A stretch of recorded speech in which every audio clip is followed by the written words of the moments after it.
चलिए आज क्या है, संविधान दिवस। एक बार सारे लोग क्या करेंगे, पहले ये जानिए कि संविधान दिवस क्यों मनाया जाता है। आज कौन सी डेट है, 26 नवंबर। इसको क्यों मनाया जाता है संविधान दिवस?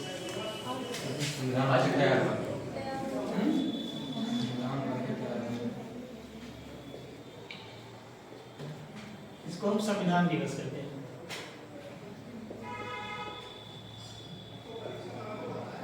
ये तो सिंपल आंसर हो गया कि 26 नवंबर संविधान दिवस मनाया जाता है। बेसिकली जवाहरलाल नेहरू ने उद्देश्य प्रस्ताव प्रस्तुत किया था 13 दिसंबर 1946 में, ठीक है, और वही आगे चलकर उद्देशिका के रूप में जाना गया, ठीक है। और उस उद्देश्य प्रस्ताव में संविधान के महत्वपूर्ण भागों का उल्लेख था। और ये 26 नवंबर इसलिए कहा जाता है कि संविधान के जो उद्देश्य प्रस्ताव प्रस्तुत किया गया वो मूल रूप से 26 नवंबर में कुछ महत्वपूर्ण अनुच्छेदों का उल्लेख था और ये उस दिन स्वीकार किया गया, अडॉप्ट किया गया। इसीलिए देखिए संविधान के उद्देश्य का क्या किया गया, अंगीकृत अधिनियमित जो उड़ते लागू कब हुआ, 26 जनवरी 1950। कुछ भाग महत्वपूर्ण भाग इसी समय लागू हुए थे। अब कई बार ये प्रश्न उठता है कि उद्देशिका क्या संविधान का भाग है या नहीं। ये प्रश्न उठता है ना, है कि नहीं। संविधान उद्देशिका जिसे हम कहते हैं उद्देश्य प्रस्ताव, क्या ये संविधान का भाग है? हाँ।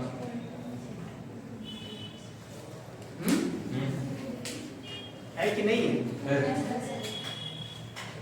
डिस्प्यूटेड है। सबसे पहले बेरुवाड़ी वाद, कौन सा वाद है,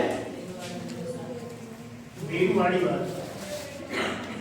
इसमें सुप्रीम कोर्ट ने ये कहा माननीय उच्चतम न्यायालय ने 1960 में कि ये उद्देशिका क्या है, संविधान का भाग नहीं है। ये केवल क्या है, संविधान निर्माताओं के मन को जानने का एक विचार है, या संविधान को जानने का एक विचार है, एक कुंजी है, दर्शन है संविधान का, न कि उसका भाग है। लेकिन फिर विवाद हुआ तो आया गोलकनाथ वाद।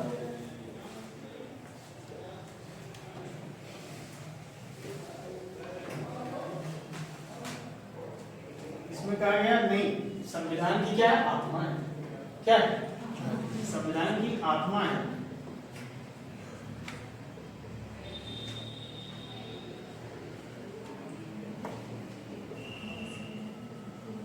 ठीक है।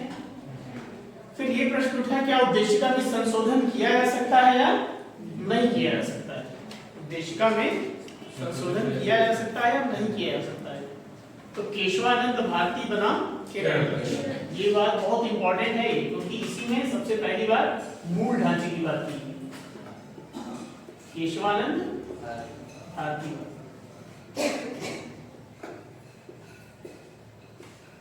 1973 का। ये सब बात क्यों इंपॉर्टेंट है, ये आपके मेंस में काम आते हैं लिखने में, ठीक है। ये तो सब की चर्चा चल रही कि क्या बात है, किसमें क्या चर्चाएं हुई। मेंस में आपसे पूछ सकता है कि उद्देशिका क्या हमारे संविधान का मूल अंग है या नहीं, विभिन्न वादों का उल्लेख कीजिए, ऐसे ही पूछ सकता है। या आपसे पूछ सकता है कि उद्देशिका को संविधान की आत्मा कहा जा सकता है या नहीं, व्याख्या कीजिए, इस तरह से पूछ सकते हैं। या किन किन आदर्शों को व्यक्त करता है उद्देशिका संविधान, पूछ सकता है।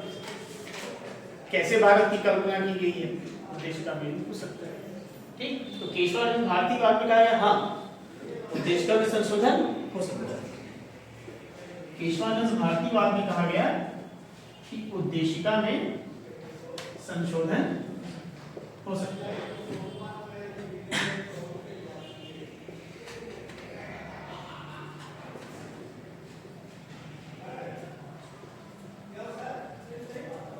पर मूल ढांचे को नष्ट नहीं किया, यानी जो उद्देशिका जो है हमारी मूल रूप में जो 26 नवंबर 1949 को स्वीकार की गई थी, उसमें क्या है, हम संशोधन तो कर सकते हैं लेकिन उसमें कुछ की पॉइंट्स हैं, जैसे समाजवाद, पंथ निरपेक्ष, उन्हें हम हटा नहीं सकते। मूल ढांचे को नष्ट नहीं कर सकते।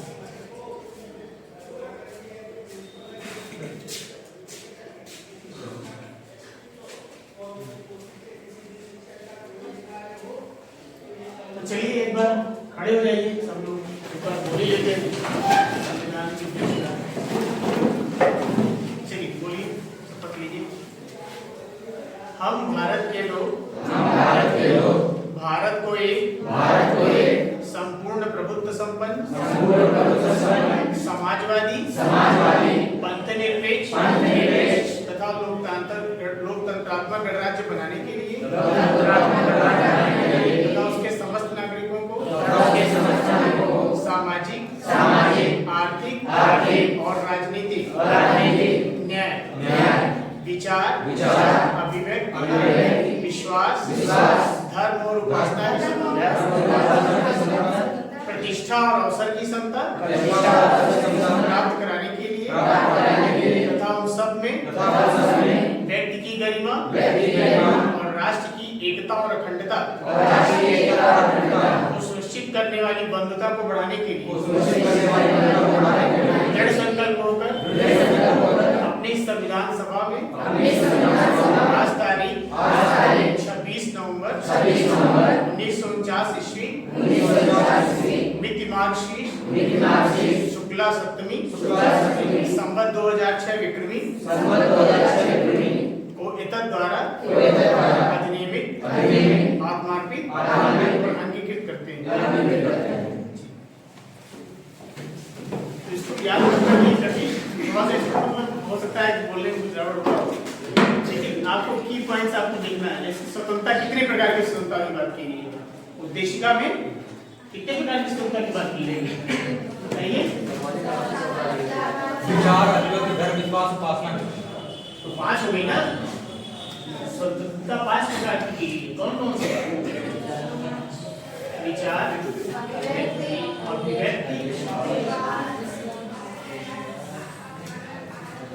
विश्वास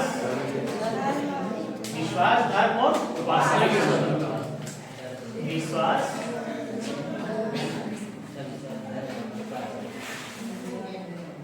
धर्म और उपासना की स्वतंत्रता। कितने प्रकार की समता की बात की है? समता कितने प्रकार की बात की है? 2 प्रकार की केवल। कौन कौन सी? प्रतिष्ठा और अवसर की। न्याय कितने प्रकार की बात की गई? 3। कौन कौन सा?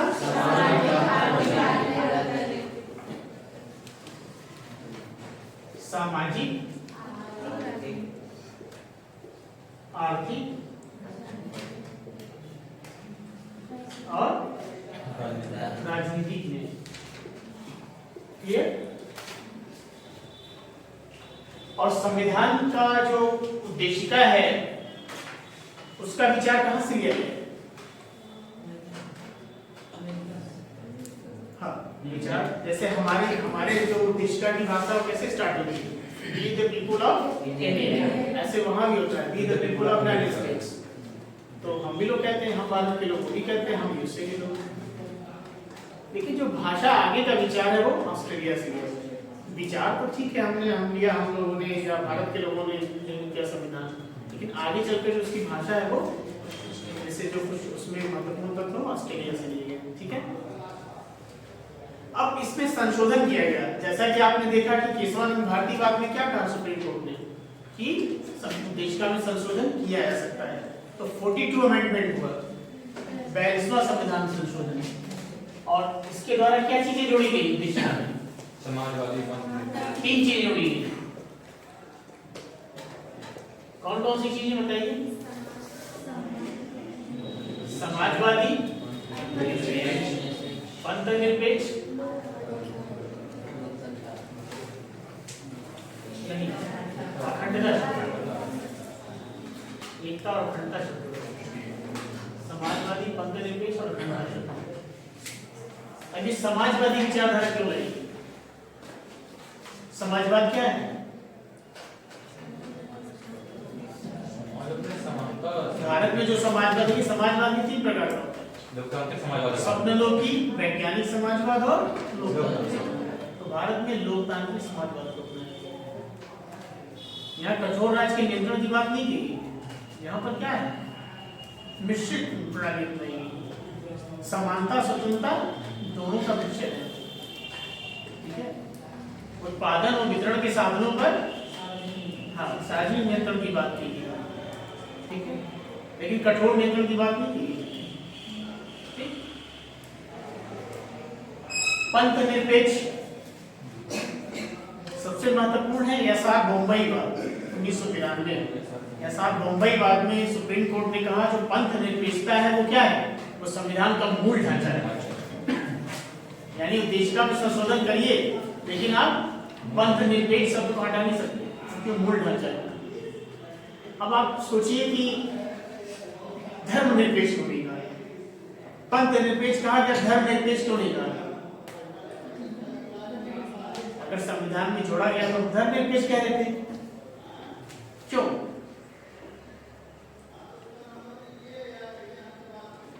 क्योंकि भारत में धर्म का अर्थ बहुत व्यापक है। भारत में धर्म का अर्थ क्या है, कर्तव्य पालन। जैसा कि वैशेषिक दर्शन में कहा गया है तो बुद्ध निश्रेय सिद्धि स्वधर्म, जिससे भौतिक और आध्यात्मिक कल्याण दोनों वही धर्म है। हमारे यहाँ ईश्वर इंपॉर्टेंट नहीं, जैसे पाश्चात्य दर्शन में क्या है, धर्म निरपेक्षता मुक्त पाश्चात्य का विचार है, क्योंकि वहां पे ईश्वर का होना जरूरी है धर्म। हमारे यहाँ धर्म का बहुत व्यापक अर्थ है, कर्तव्य है। मनुस्मृति में धर्म के 10 लक्षण बताए, इसमें क्षमा है, त्याग है, ठीक है, धैर्य है, ये सब गुण है। यानी धर्म में कर्तव्य पालन है। यहाँ पे ईश्वर तो एक सहायक तत्व है कि मूल तत्व नहीं है। धर्म बहुत व्यापक है हमारे यहाँ, इसीलिए धर्म निरपेक्ष नहीं कहा गया, पंथ निरपेक्ष। धर्म का अर्थ यहाँ कर्तव्य से कैसे निरपेक्ष हो जाएंगे? यहाँ धर्म का कर्तव्य है और पाश्चात्य में क्या है, धर्म का मतलब ईश्वर। यही कारण था भारत में उद्देशिका में जब ये संशोधन किया गया 1976 में 42वें अमेंडमेंट द्वारा, तो पंथ निरपेक्ष। ठीक, अब देखिए, अब ये तो आपके प्री केस जो उद्देशिका में पूछे जा सकते हैं, मेंस में क्या पूछेगा? स्पष्ट कीजिए कि किस प्रकार उद्देशिका संविधान की आत्मा है।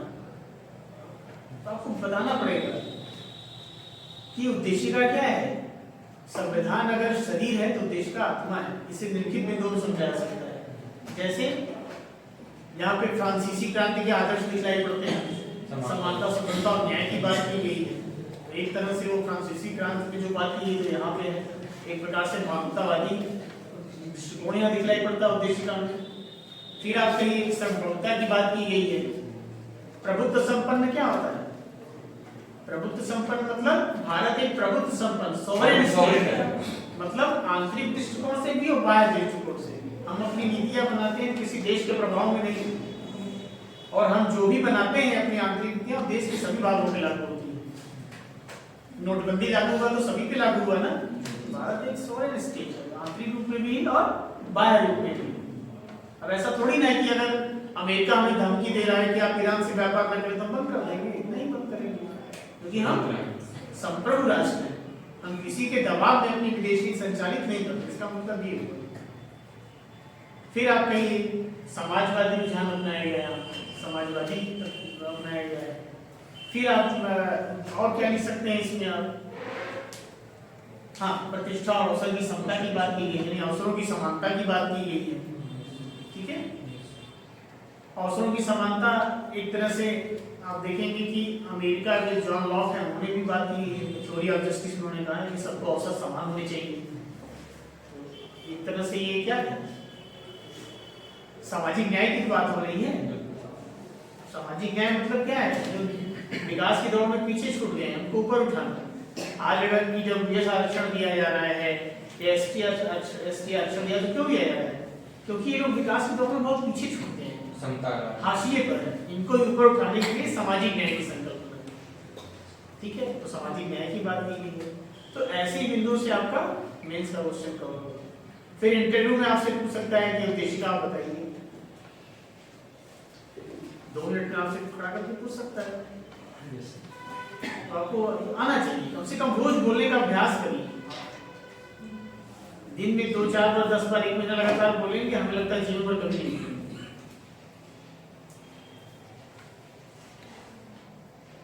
ठीक है, ऐसे कोशिश करिए। संविधान दिवस में आप यही प्रतिज्ञा कीजिए कि कम से कम हमारे यहाँ क्या है, न तो कार्यपालिका सर्वोच्च है, ना ही विधायिका, ना ही न्यायपालिका, बल्कि संविधान सर्वोच्च है। हमारे यहाँ संविधान ही सर्वोच्चता है, सबसे ऊपर संविधान है, सभी से ऊपर, और उसी के अनुसार शासन चलता है। वो मूलभूत विधि है, संविधान में जो प्रावधान है वो मूल विधि है हमारी, इससे बड़ा कोई नहीं। ठीक है, ये तो चलिए आगे संविधान दिवस पर हमने चर्चा की उद्देशिका की। अब हम चलते हैं अपने टॉपिक महाजनपद का। ठीक,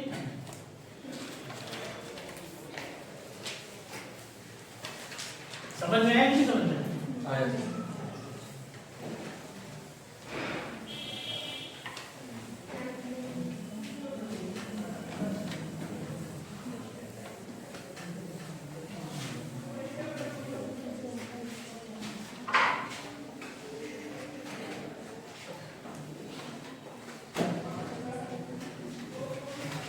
हमारा क्या है इसका?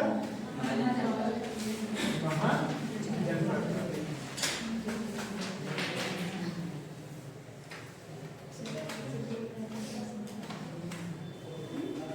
इसकी पृष्ठभूमि क्या है?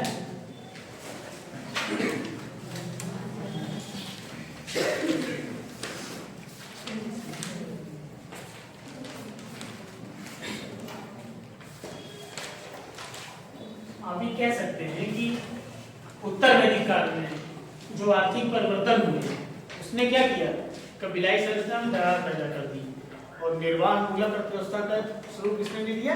आदिशीष मूलक अर्थव्यवस्था। तो इन कारणों ने जन रूपी इकाई को जनपद और महाजनपद में बदल दिया। तो पृष्ठभूमि हमेशा याद रखिए, क्योंकि पीछे से जोड़ना पड़ता है। महाजनपद के अगर हम पीछे की स्थिति देखें, महाजनपदों का उदय कब हुआ? ठीक, 300-600 ईसा पूर्व मतलब माना जाता है कि महाजनपद उत्तर वैदिक काल के अंदर तक क्या हुआ, कबीलाई संरचना में दरार पड़ने लगा। जो ये कबीलाई संरचना थी ये टूटने लगी, और उसके पीछे कारण क्या था? लोहे का उपयोग।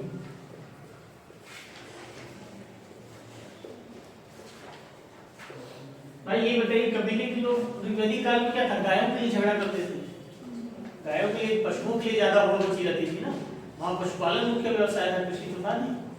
उत्तर वैदिक काल में क्या हुआ, जब लोहे का ज्ञान हो गया तो पशुपालन गौण हो गया, कृषि प्रमुख पेशा हो गया, अवशेष उत्पादन हुआ। ठीक है, तो इस लोहे के प्रयोग से क्या हुआ, अब लोग भूमि के लिए झगड़ा करते थे। अभी तक पशुओं के लिए करते थे, अब क्या था, भूमि चाहिए, भूमि के लिए झगड़ा करते थे। तो ये जन जो इकाई थी वो क्या होगी, जन इकाई किसमें बदल गई? जनपद, और जनपद किसमें बदल गए? महाजनपद। मतलब जन तो इकाई समझ में आती है, वैदिक काल में क्या थी, ये सर्वोच्च प्रशासनिक इकाई थी जन। आगे चलकर ये जन जनपद और महाजनपद में बदल गए। मतलब अब केवल एक क्षेत्र के शासक नहीं रहे, ये केवल अपने कबीले के शासक नहीं रहे, बल्कि ये महाजनपद मतलब कई जनपदों को। महाजनपद जैसे अभी एग्जाम्पल दिया गया आपसे कि तुर्वश और कृमि, ये जनपद मिलकर महाजनपद कौन से बने? पांचाल। तो कई जनपद मिलकर महाजनपदों में कन्वर्ट हो गए। ठीक है, एक दूसरे को जीत कर ये महाजनपदों की ओर बच गई। और सबसे बड़ी बात है कि बौद्ध ग्रंथ कौन सा है? अंगुत्तर निकाय, और जैन ग्रंथ भगवती सूत्र। इसमें सबसे पहली बार 16 महाजनपदों का उल्लेख है। कितने महाजनपदों का? 16। हालांकि पाणिनि ने 40 महाजनपदों का उल्लेख किया है। पाणिनि का नाम सुना आपने? जी सर। पुस्तक क्या है कि अष्टाध्यायी। ये किसके गुरु थे? पाणिनि का कार्यकाल क्या है? किसके समय समकालीन है? पतंजलि के पुष्प के गुरु। पाड़िनी नहीं, पाड़िनी महापदम नंद वंश का संतान पाड़िनी। ठीक है, महापदम नंद। जब आप 6वीं शताब्दी ईसा पूर्व में पढ़ेंगे मगध का उत्कर्ष, तो पहले हर्यक वंश आएगा।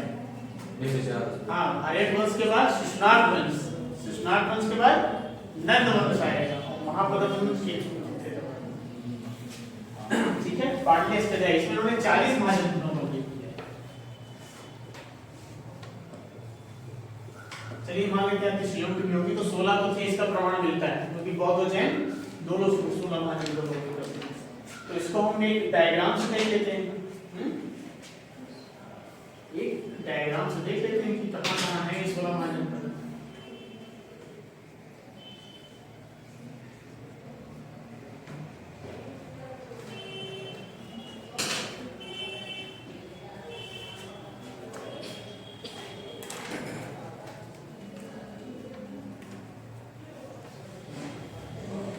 भारत के बाहर 2 महाजनपद थे, कौन कौन?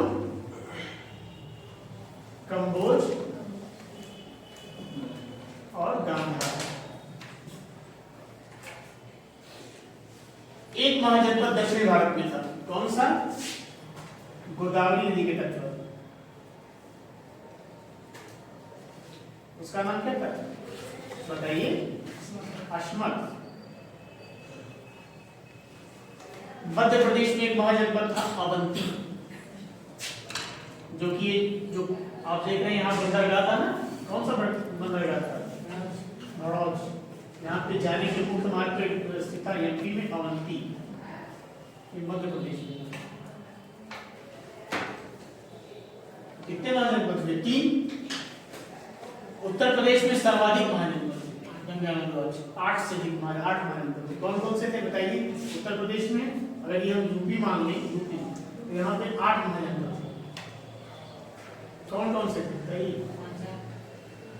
हाँ हाँ सही है, पांचाल, कुरु और कौशल, काशी, और बताइए?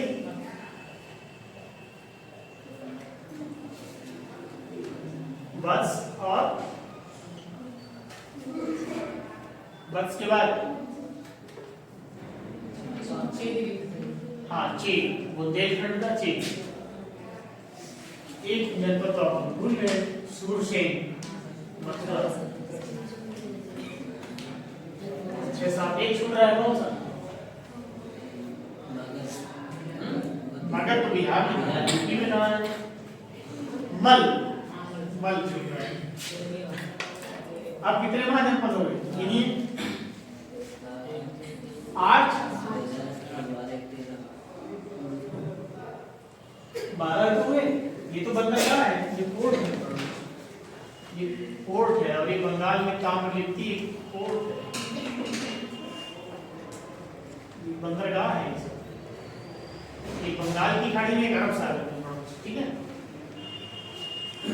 तो कितने हुए? 13। बिहार में कौन कौन से हैं महाजनपद? अब बिहार में आ जाइए।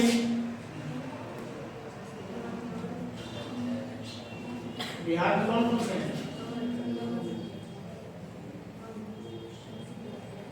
वज्जीसन, इसी में वैशाली सब है। मगध है, अंज है,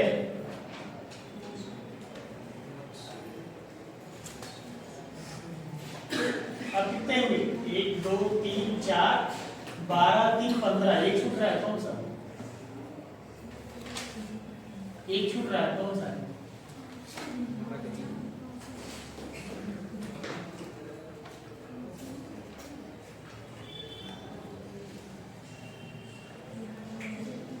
मगध हो गया, अंग हो गया,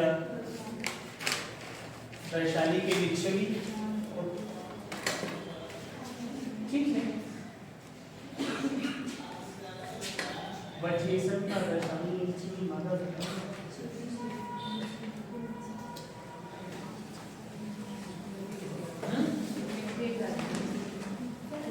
तो चेरी की राजधानी, ठीक है। तो वैशाली के लिच्छवी होंगे सीतावत जी।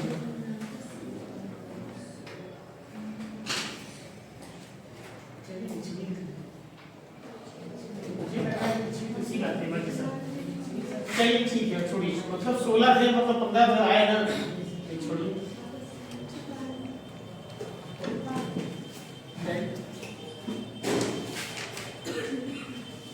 ये हाँ 7 के तो नहीं आएगी ना, 60 के तो पहले कौशल ने जीत के मिला दिया था दूसरी साल। चलिए कोई बात नहीं, उतना ही बोला हाँ हाँ मन बहुत है ना, मन क्यों में ले गया 1 2 3 4 5 6 7 8 9 10 11 12 13 14 15 16 ठीक है। वैशाली के एचपी के लेते हैं जी सर, शांत हमारे तक नहीं आएगा, गणराज्य में आएगा और सिर्फ कौशल में जीत लिया था, कौशल ने मिला लिया था, बिट्टू भेज राजा था कौशल, वो साक्यों को पूरी तरह से लौट रहा था अपनी सेना के साथ, और राप्ती नदी नहीं है सेना से। तो अब देखिए यहाँ इंपॉर्टेंट क्या है, यहाँ इंपॉर्टेंट आपको ये नहीं कि संख्या कितनी है, 16 महाजनपद के, ठीक है, 14 15 आपको पता चल गए, ये पता चल गया यूपी में 8 है, यूपी से बाहर 2 हैं, दक्षिण भारत में 1 है अश्मक, और यूपी में अवंती है, ठीक, कोई दिक्कत नहीं है। अब हमें ये देखना है कि इसमें शक्तिशाली महाजनपद कौन है, 16 में सबसे पावरफुल कौन है, तो 4 है, कौन कौन से,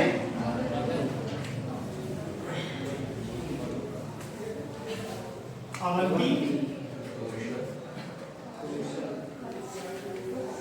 कौशल और वत्स।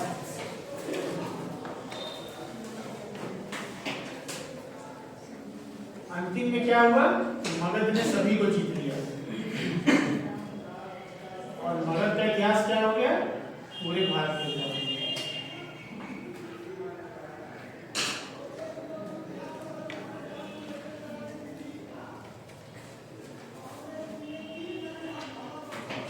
ठीक,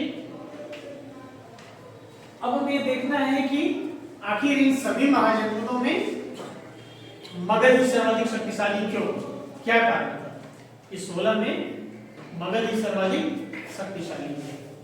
लेकिन उसके पहले हमें ये देखना है कि कौन से महाजनपद कहाँ स्थित थे, ये भी देखना जरूरी है। अश्मक ये दक्षिण भारत में स्थित एकमात्र महाजनपद था, साउथ इंडिया में स्थित एकमात्र महाजनपद कौन था, अश्मक। इसकी राजधानी क्या थी, पोतन या पोतली।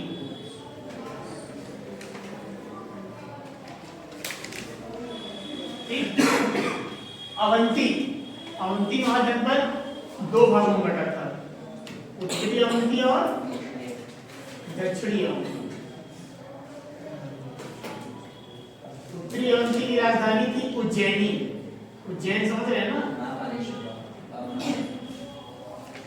और दक्षिणी अवंती की माहिष्मती, जो बाहुबली में देखे ना, पता नहीं कहां से लिए उसने एक विचार दिए। तो अवंती भी एक शक्तिशाली महाजनपद था, यहाँ भी लोहे की खान थी। अवंती को न तो बिंबिसार जीत पाया था, न अजातशत्रु, जीता किसने था, शिशुनाग ने, शिशुनाग ने अवंती को जीता था, ठीक है। तो उत्तरी अवंती और दक्षिणी अवंती में बटा हुआ था अवंती महाजनपद, और यहाँ का प्रसिद्ध राजा कौन था, चंडप्रद्युम्न। कौन था, अवंती महाजनपद का राजा था चंडप्रद्युम्न। और कहा जाता है इसको जब पीलिया रोग हुआ था तो बिंबिसार ने अपने राज्य में जीवक को मिला था, इसने इनका इलाज किया था, तो मित्रता बनाने के लिए कैसा हमारे पर हमला कर। और बिंबिसार ने जो वैवाहिक संबंध की नीति अपनाई थी, ठीक है, वैवाहिक संबंध की नीति, वही आगे चलकर चंद्रगुप्त और अकबर ने भी किया साम्राज्य विस्तार। अकबर ने क्या किया था, राजपूतों को जीतने के लिए इसने वैवाहिक संबंध की नीति बनाई, जोधाबाई से शादी किया था, ठीक है। हाँ कहीं कहीं सर इसके जगह पे घर का भाई का नाम आता है ना, क्या दिक्कत,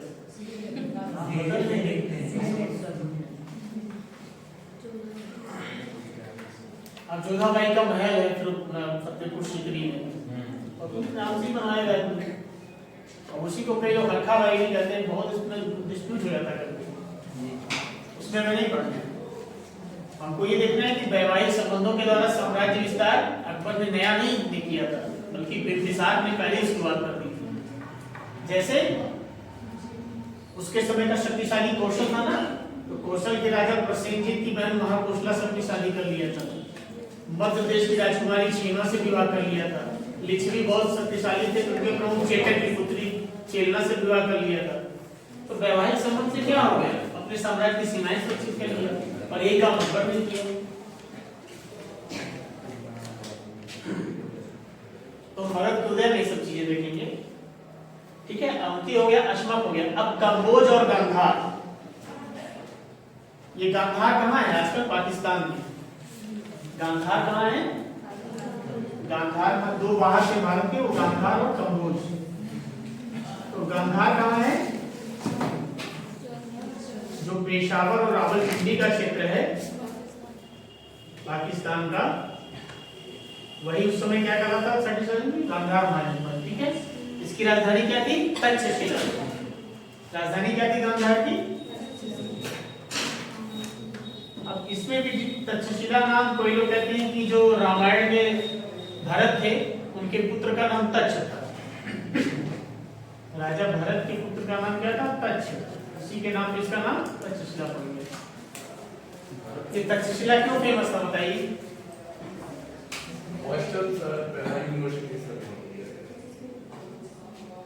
एक बार यहाँ शिक्षा लिया था, पूरा साम्राज्य बदल दिया। चाणक्य यही गए थे चाणक्य। नालंदा तो बहुत बाद में हुआ ना, गुप्त काल में आया। तक्षशिला पुराना है। नालंदा तो गुप्त काल में स्थापना हुई थी, कुमार गुप्त प्रथम ने किया था गुप्त काल में। तक्षशिला बहुत पुराना है, ठीक है।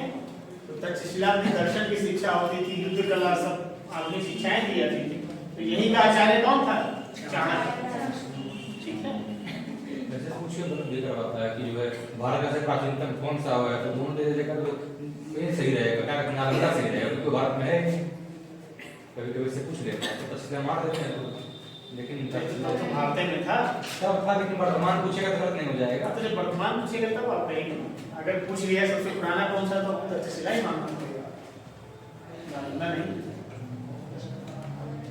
ठीक है। गांधार एक और नहीं, इसका गांधारी का उल्लेख मिलता है, संभवतः वो भी गांधार की रही होगी, इसलिए गांधारी का हाँ वहीं चला जा रहा होगा। अब क्या है, कम्बोज। और ये कम्बोज महाजनपद की पहचान किससे की जाती है, ये कहा जाता है कि जो कश्मीर का राजौरी और हजारा जिला है, कौन सा, राजौरी और हजारा जिला, एक तरह से देखा जाए तो पीओके का क्षेत्र, कुछ कश्मीर का पीओके का क्षेत्र और भारत का कश्मीर मिलाकर ही क्या था, कम्बोज महाजनपद का निर्माण करता था। इसकी राजधानी क्या थी, हाटक। इसकी राजधानी क्या थी, हाटक। और कम्बोज महाजनपद का एक नाम और दिया गया, वार्ता शस्त्रोपजीवी। कम्बोज को क्या कहा गया है, वार्ता शस्त्रोपजीवी। अब ये क्या चीज है तो बताया, वार्ता शस्त्रोपजीवी। वार्ता मतलब होता है कृषि, पशुपालन और वाणिज्य, और शस्त्र मतलब शस्त्र। मतलब ऐसा महाजनपद जिसकी आजीविका का आधार क्या हो, कृषि हो,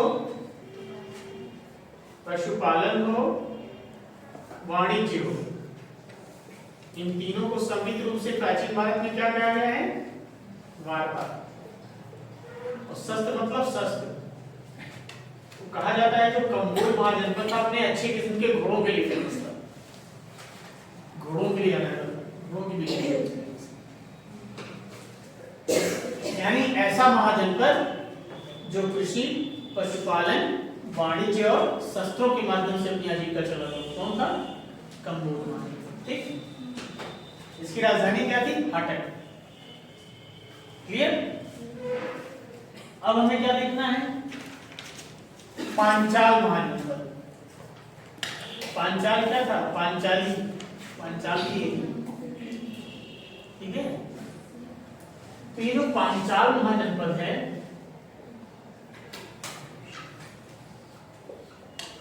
वर्तमान में इसकी पहचान किस क्षेत्र से की जाती है? पांचाल महाजनपद बरेली रुहेलखंड का क्षेत्र, यूपी का रुहेल, पहले इसको लिख लीजिए, आपको कहीं लिखो, पांचाल की पहचान रुहेलखंड से, यानी आप रुहेलखंड मतलब बरेली के आसपास है, ये सब जानिए। रुहेलखंड, बुंदेलखंड, पूर्वांचल, पश्चिमांचल जानना चाहिए।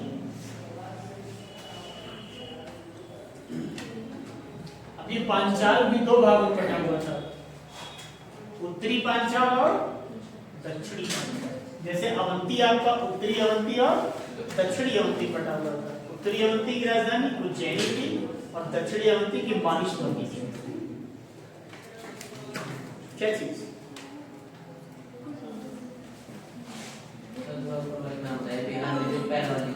वज्र संघ। ये कई संघों, जैसे कई गणराज्यों का संघ था वज्र, उसमें विदेह भी थे और लिच्छवी भी थे, सब उसी में थे।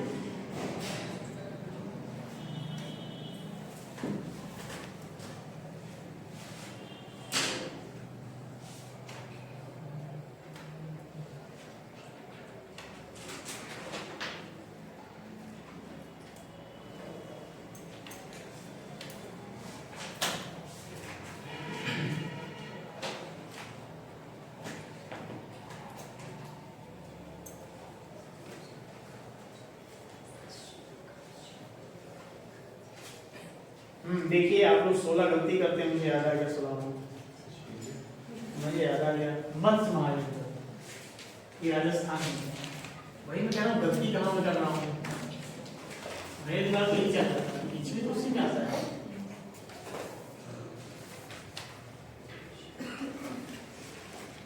मत्स्य महाजनपद ये कहाँ था? राजस्थान में। मत्स्य महाजनपद कहाँ था? राजस्थान। इसकी राजधानी क्या थी? विराटनगर।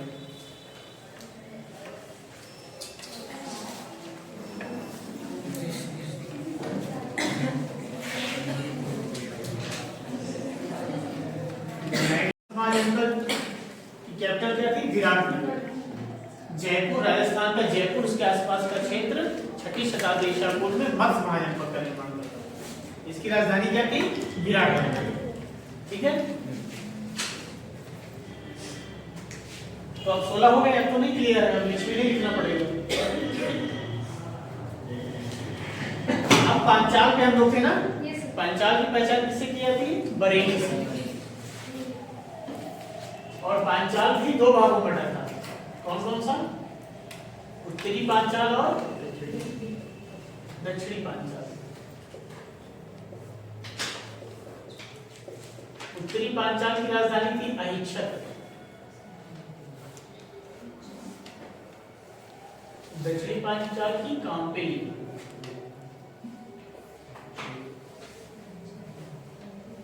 उत्तरी पांचाल की अहिच्छत्र राजधानी थी और दक्षिणी पांचाल की कांपेली।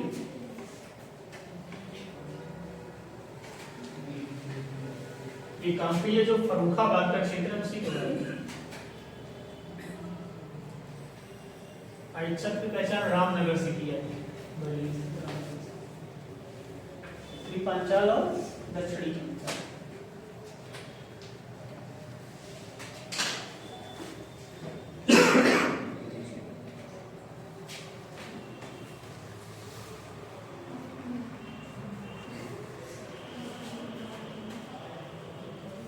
हो गया क्लियर?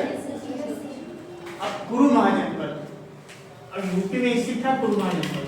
तो आपका जो दिल्ली, हरियाणा, मेरठ के आसपास का क्षेत्र है, दिल्ली प्लस मेरठ और कुछ हरियाणा का क्षेत्र, ये 6ठी शताब्दी ईसा पूर्व में कुरु महाजनपद का निर्माण था। इसकी राजधानी क्या थी? इंद्रप्रस्थ।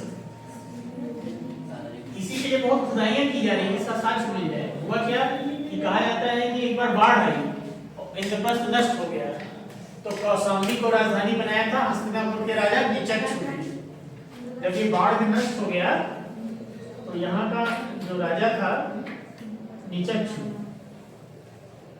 उसने क्या किया, कौशाम्बी को रद्द किया।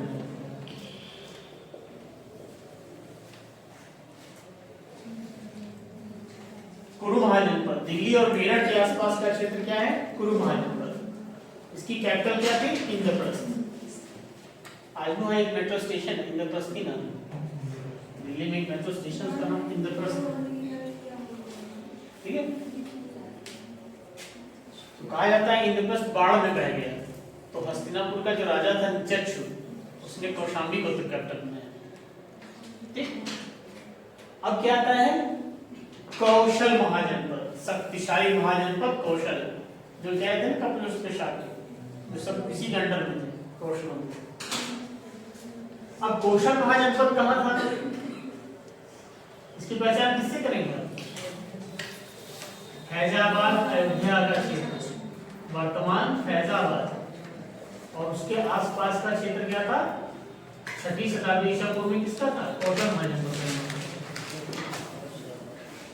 और कौशल भी 2 भागों में बटा था, उत्तरी कौशल और सरयू नदी बांटती थी। सरयू नदी से किसमें बांटती थी, सरयू नदी, उत्तरी कौशल और दक्षिणी कौशल। दक्षिणी कौशल की राजधानी थी श्रावस्ती, उत्तरी कौशल की थी साकेत। साकेत मतलब अयोध्या, ठीक है। तो कौशल महाजनपद 2 भागों में बटा हुआ था, सरयू नदी से 2 भागों में बांटती थी, उत्तरी कौशल और दक्षिणी कौशल। उत्तरी कौशल की राजधानी क्या थी, साकेत, और दक्षिणी कौशल की श्रावस्ती, और श्रावस्ती की पहचान किससे किया थी, सहेट महेट, सहेट महेट। श्रावस्ती की पहचान है पैर या खंडहर, सहेट महेट। कभी आप लोग गए नहीं, मैं गया हूँ यहाँ पे, यहीं पे डाकू और गुलीमाल की गुफा भी है।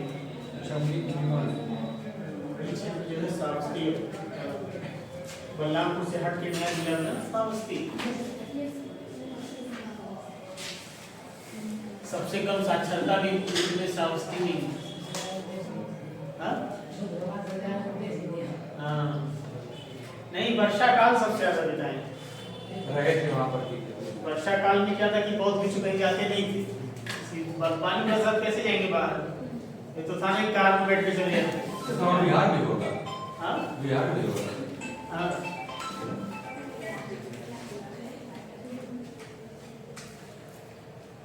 ठीक, कहाँ है तो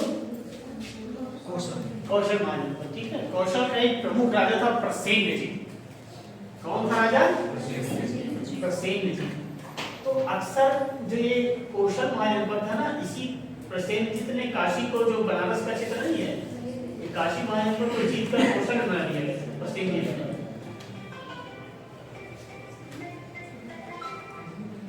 ठीक है, प्रसेनजीत ने क्या किया था, काशी को जीत के कौशल में मिला लिया था। अब क्या हुआ, बिंबिसार ने इनकी बहन जो थी महाकोशला, इससे शादी कर ली। किसने, मगध के राजा ने।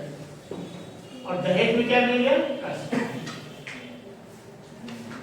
प्रसेनजीत की बहन क्या थी, महाकोशला, और इससे शादी किसने कर लिया, मगध के राजा बिंबिसार ने।